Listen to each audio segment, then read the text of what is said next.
नमस्कार, मैं हूं शिरीष मिश्रा। छत्तीसगढ़ की बात में आप सभी का स्वागत है। किसी भी सरकार की सफलता इस बात पर निर्भर करती है कि उसने कठिन समय में कैसे फैसले लिए। जनहित में लिए गए उसके फैसलों पर जनता का क्या रुख है, यानी जनता उसके कामकाज से खुश है या नहीं। ऐसे समय में जब पूरा देश कोरोना वायरस से बेहाल है, उद्योग बंद पड़े हैं, बेरोजगारी बढ़ रही है, तब छत्तीसगढ़ की 81% जनता प्रदेश के मुख्यमंत्री भूपेश बघेल के कामकाज से संतुष्ट है, उनके फैसलों की तारीफ करती है। एक निजी संस्थान ने जब मुख्यमंत्रियों के काम और फैसलों को लेकर सर्वे किया, जिसमें सीएम भूपेश बघेल देश में दूसरे पायदान पर हैं, वहीं कांग्रेस शासित राज्यों में सबसे ज़्यादा लोकप्रिय मुख्यमंत्री हैं भूपेश बघेल। इसके मायने क्या हैं, चर्चा करेंगे, लेकिन उससे पहले देखेंगे एक रिपोर्ट।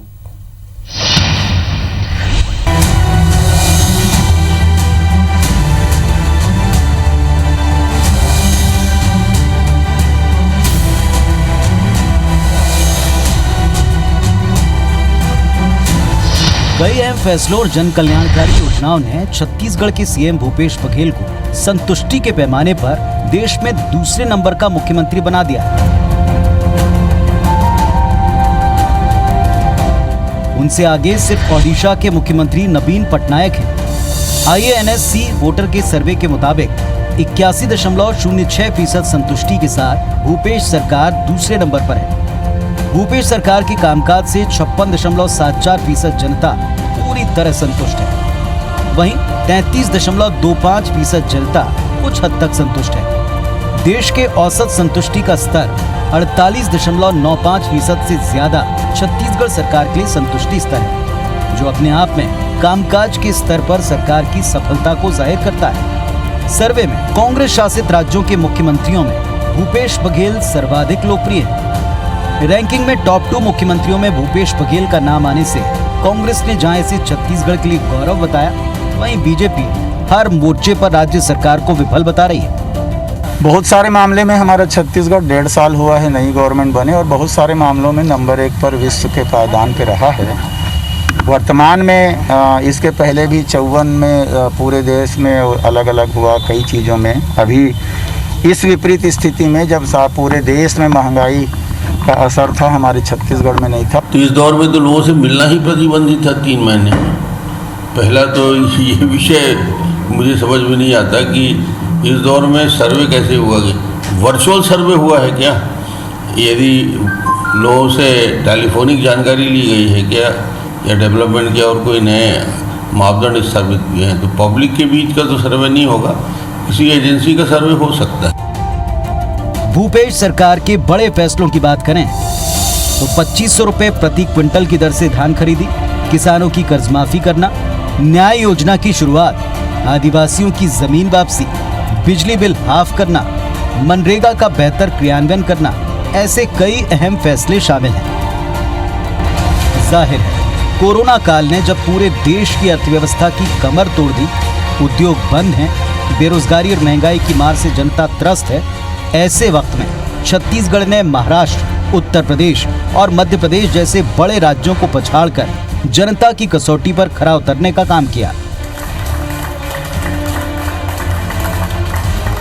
खास बात ये, अन्य राज्यों की तुलना में छत्तीसगढ़ कोरोना संक्रमण को रोकने में काफी हद तक सफल रहा। शायद यही वजह है कि छत्तीसगढ़ की 81% जनता ने अपने मुख्यमंत्री के कामकाज से संतुष्टि जाहिर की है। सौरभ सिंह परिहार, IBC 24, रायपुर। तो अपना सीएम नंबर 1 इस कार्यक्रम में चर्चा के लिए हमारे साथ कांग्रेस से RP सिंह जी हैं। सिंह साहब, आपको बहुत बहुत स्वागत है। भारतीय जनता पार्टी से पूर्व विधायक श्रीचंद सुंदरानी जी हैं। सुंदरानी जी, आपका भी बहुत बहुत स्वागत है।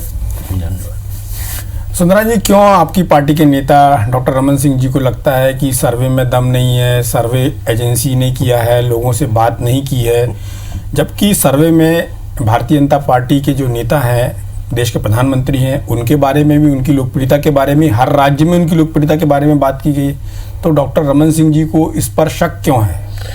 श्री जी, डॉक्टर रमन सिंह जी को शक नहीं, पूरे छत्तीसगढ़ की जनता इससे असहमत है। भारतीय जनता पार्टी नहीं बल्कि राजनीतिक क्षेत्र में दखल रखने वाले प्रत्येक व्यक्ति को इस सर्वे पे कोई विश्वास नहीं। सर्वे धरातल पे हुआ नहीं, सर्वे कभी किसी से बात नहीं हुई, न फोन पे बात हुई न बाहर बात हुई। मुझे तो लगता है ये सर्वे इसलिए प्रायोजित कराया गया कि 2.5 साल का फार्मूला था केंद्र में, कांग्रेस पार्टी ने निर्णय लिया था कहीं न कहीं अपनी स्थिति को मजबूत दिखाने के लिए। उन्होंने पंजाब को भी पीछे ढकेल दिया, उन्होंने राजस्थान को भी पीछे ढकेल दिया और कहीं न कहीं राहुल गांधी को तो बुरी तरह पीछे ढकेल दिया ताकि सर्वे की विश्वसनीयता बनी रहे।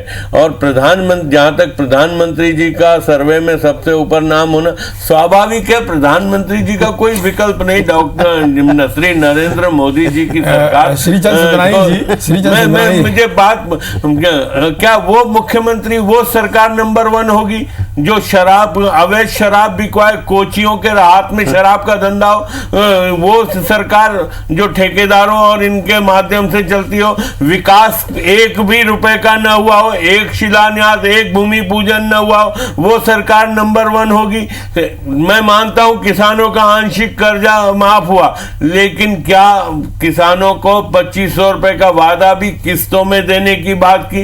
ये सरकार ने किया क्या जो नंबर 1 हो गई 1.5 साल में? सारी सरकारों को पीछे छोड़ के वो मैं आपसे एक सवाल करूं? जी बिल्कुल करें। आपकी बात से ऐसा लग रहा है जैसे डॉक्टर रमन सिंह जी ने बोला कि किसी संस्थान ने किया, लोगों से बात नहीं। आपने बोला पूरे प्रदेश को ऐसा लगता, तो लगता आपने भी सर्वे कर लिया, पहली बात। दूसरा बात, आपने बोला कि ये एक प्रायोजित सर्वे है और कांग्रेस के नेताओं को पीछे ढकेल दिया, तो ऐसा लग रहा कि आप भी उसके एक पार्ट थे जिसने ये सब कराया। कुछ ऐसा है कि? देखिए श्री जी, बहुत गंभीरता पूर्वक मैं बात कर रहा हूँ। मैंने कहाँ सर्वे इस प्रकार का सर्वे होता है?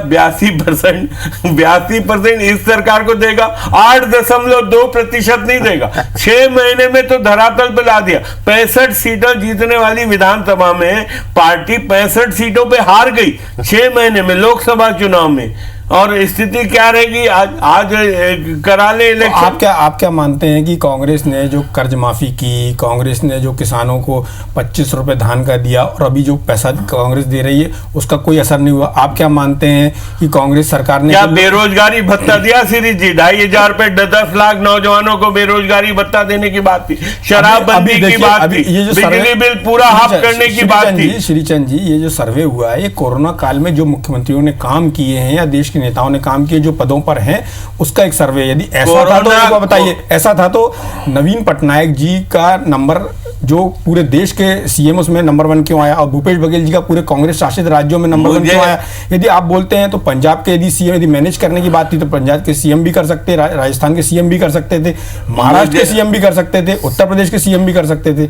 श्री जी, हम लोग मैनेजमेंट में विश्वास नहीं रखते, हम तो धरातल पे काम करते हैं। मुझे तो आश्चर्य इस बात का कि नवीन पटनायक को क्यों इन्होंने आगे रख दिया, सिर्फ जनता में विश्वास दिलाने के लिए कि हमारा सर्वे बहुत सही है। अरे 8.2% की बात तो छोड़िए, 8.2% का समर्थन नहीं, 40 लाख भारतीय जनता पार्टी के सदस्य साहब। आप एक बार बताइए, क्या भारतीय जनता पार्टी के सदस्यों से भी सर्वे कर लिया इन्होंने? तो आपका कहना है प्रधानमंत्री को भी जो उन्होंने नंबर 1 बनाया अरे वो सब दिखाने के लिए, विश्वास करने के लिए, क्योंकि प्रधानमंत्री नंबर 1 है, उनको कहने की जरूरत क्या सर्वे में? सिंह साहब जो बात, और कोरोना वायरस में 13 मंत्रियों की एक विज्ञापन इन्होंने छपवाया था।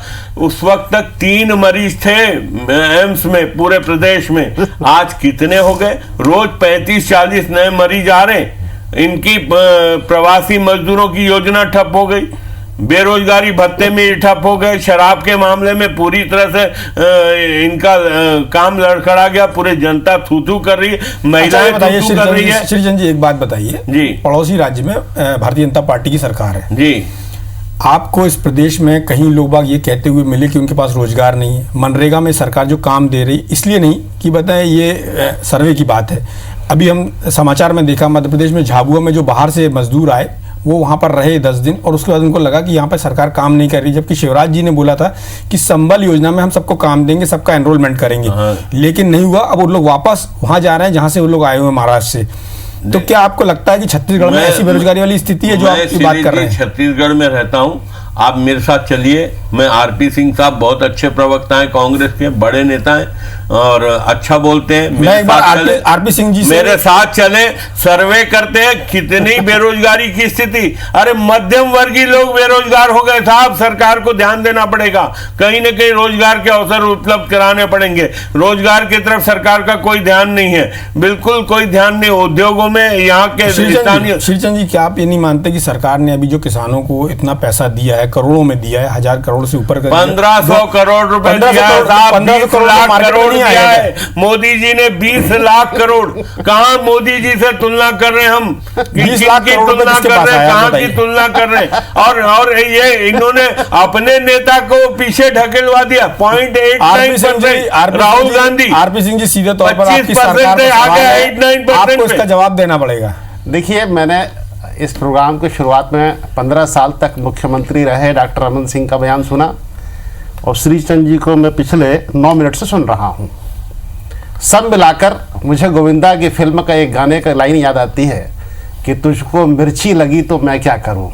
ये जो बौखलाहट है ना, ये देखिए, पूर्व विधायक हैं, बीजेपी के प्रवक्ता हैं, आपके स्टूडियो पर बैठकर कह रहे हैं कि कांग्रेस ने 65 सीटें जीते। अरे भैया, 68 जीते थे, 68 जीते, एक आपसे छीने। अब देखिए, ये विधायकों की संख्या नहीं गिन पा रहे, इतनी हड़बड़ाहट। 65-68 सुनते 68 है, मान लिया भाई। सुनते जाइए यार, बोल रहा हूं ना।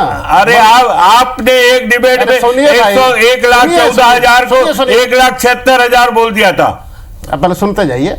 68 थे, जनता ने हमको नकार दिया तो एक सीट और हमारी बढ़ गई 69, जहां इनका विधायक शहीद हुआ। 9 लोकसभा की हारे हो, 9 लोकसभा की हारे हो, 9 लोकसभा और 68 सीटों पे हारे हो आप।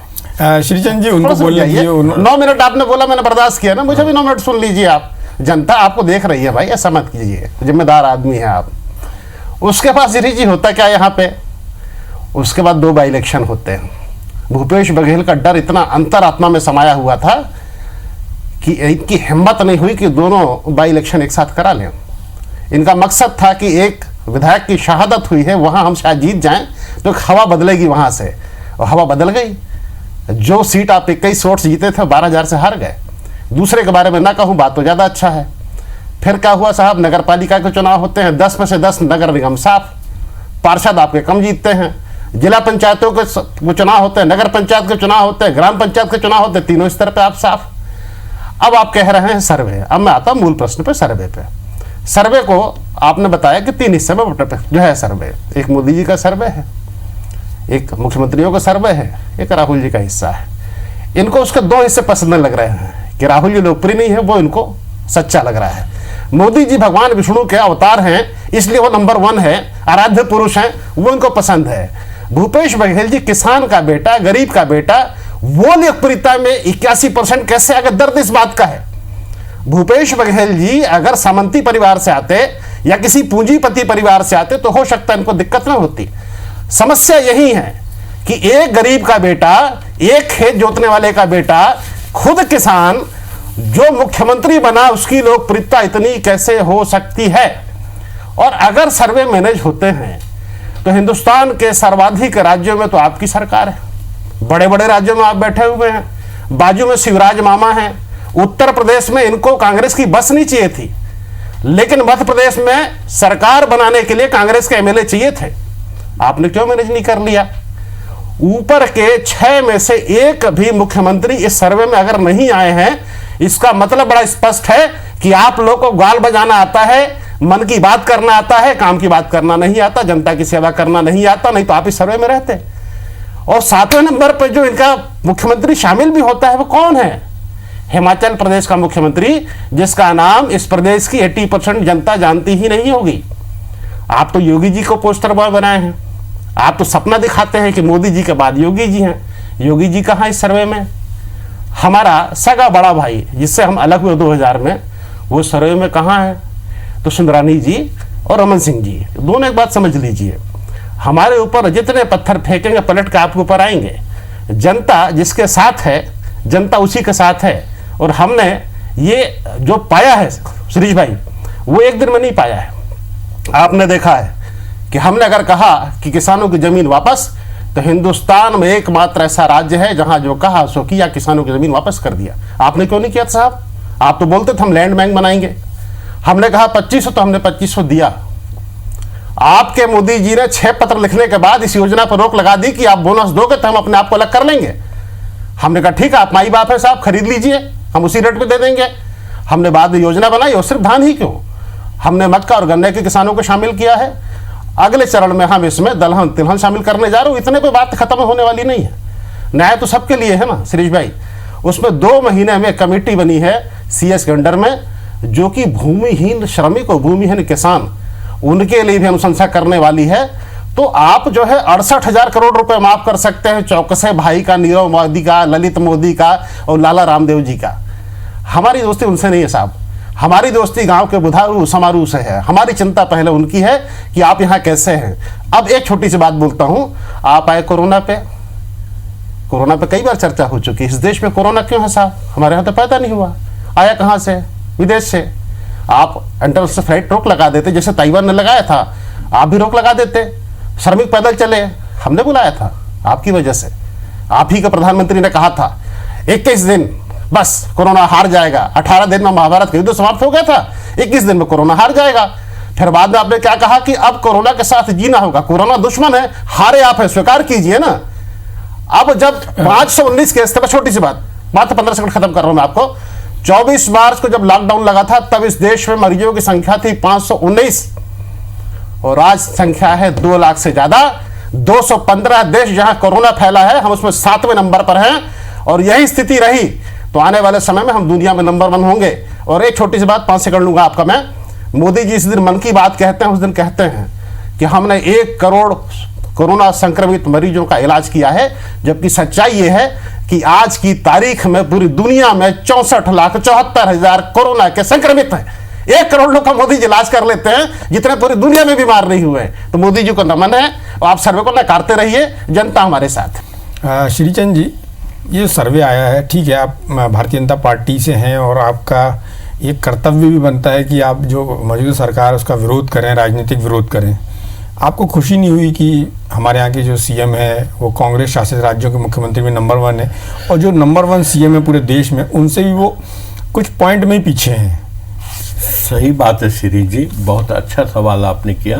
हमारे प्रांत का CM अगर नंबर 1 आ जाए, देश का प्रधानमंत्री नंबर 1 आ जाए, तो प्रत्येक नागरिक को गौरवान्वित होना चाहिए। लेकिन फर्जी सर्वे में अगर आप ये बताइए, आपका आधार क्या, फर्जी सर्वे बोलने का आधार क्या है? तो जनता के बीच में रहते हैं। 40 लाख भारतीय जनता पार्टी के रजिस्टर्ड मेंबर है।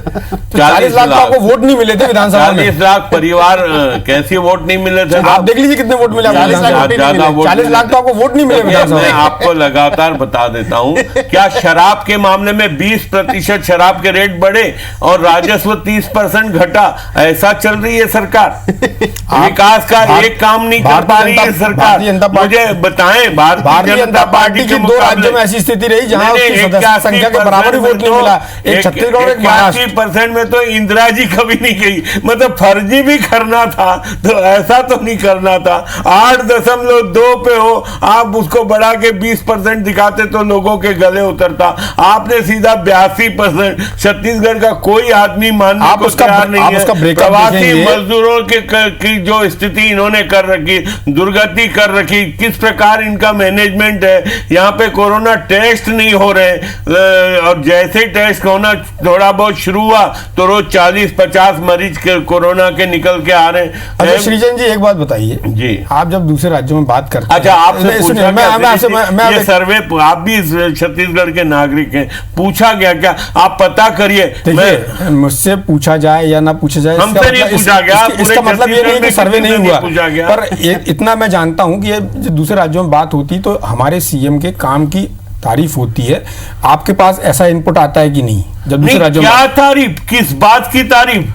राज्य में कोरोना से लड़ने के मामले, कोरोना से लड़ने के मामले में इन्होंने 13 फोटो छपाए कि ये योद्धा है कोरोना से लड़ने वाले। दूसरे दिन से 40-50 मरीज आना चालू हो गए, ये तारीफ है? तो आपका कहना है जो फोटो छपा इसके आज क्वारंटाइन सेंटर में 9-10 लोग मारे जा चुके हैं। कोई सांप के काटने से, कोई अव्यवस्थाओं के कारण बेचारे मर गए। वो इनकी व्यवस्था है। आप चल के तो देखिए बेहतर होगा quarantine RP Singh ji, centre आप में, श्री चंद चल जी के के तो देखिए क्वारंटाइन सवालों का सेंटर में जवाब दें। कितनी अव्यवस्था का हाल देखिए है। शिरीष भाई श्रीचंद जी जो कुछ बोल रहे हैं वही बोल रहे हैं जो उन्हें सिखा के भेजा गया है।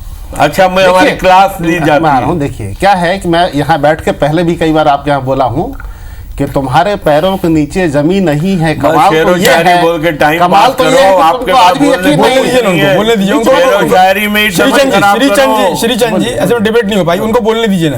तो दिक्कत ये होती बोलते है, रहना था, दिक्कत ये शेरो होती शायरी है करते हैं। कि हम किसानों का कर्जा माफ करने जाएं तो प्रॉब्लम, हम 25 रुपए देने जाएं तो इनका दर्द बढ़ जाता है, हम किसानों की जमीन वापस करने जाते हैं तो इनका दर्द बढ़ जाता है, हम 900 करोड़ रुपया खर्च करके शासन का बिजली बिल हाफ करते हैं तो इनका दर्द बढ़ जाता है। घूम फिर के आते हैं शराब पर। मैं आपके चैनल पर पहले भी कह चुका हूं कि शराब इस प्रदेश में शायद भूपेश बघेल जी की सरकार बनने के बाद बिकनी शुरू हुई।